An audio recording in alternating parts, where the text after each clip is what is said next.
चॅनलला नवीन असाल तर चॅनल लाईक करा, सबस्क्राईब करा आणि बेल आयकॉनचं बटनसुद्धा दाबा. नमस्कार. खाजगी अनुदानित शाळांसाठी अत्यंत आनंदाची बातमी आहे. अनेक वर्ष खाजगी शाळातील संस्थाचालक शिक्षक ज्याची वाट पाहत होते तो निर्णय अखेर शासन घेण्याच्या विचारात आहे. काय आहे ही बातमी आपण पाहूया. तर विधानसभा निवडणुकीपूर्वी कर्मचारी भरतीच्या हालचालींना वेग आला आहे आणि त्याचा प्रस्ताव शिक्षण विभागाला सादर करण्यात आलेला आहे. अनेक लोककल्याणकारी योजना महाराष्ट्र शासन सध्या निवडणुकीपूर्वी जाहीर करत आहे आणि त्यामध्ये ही सुद्धा एक बातमी आहे.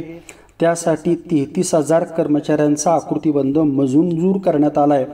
त्यामुळे 10,000 कर्मचाऱ्यांची भरती होण्याचा मार्ग आता मोकळा झाला आहे. शिक्षकेतर कर्मचाऱ्यांच्या भरतीचा मार्ग मोकळा. आकृतीबंधानुसार 33,000 पदांना मंजुरी. सप्टेंबर 2023च्या आधार व्हॅलिडिटी पटसंख्येची पडताळणी होणार आहे. मात्र खाजगी अनुदानित संस्थांमधील कर्मचारी भरतीच्या प्रश्नाचं 2005 पासून प्रलंबित होतं. 2005 पासून खाजगी अनुदानित संस्थांमधील शिक्षकेतर कर्मचारी भरतीच नाही आहे आणि त्यामुळं आता ही भरती निश्चितपणे आनंदाची ठरती आहे.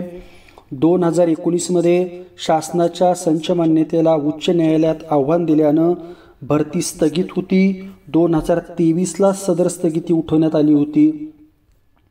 30 सप्टेंबर 2023च्या पटसंख्येनुसार भरती होणार असून वरिष्ठ, कनिष्ठ आणि मुख्य लिपिक, प्रयोगशाळा शिपाई आणि ग्रंथपाल पदाचा समावेश आहे.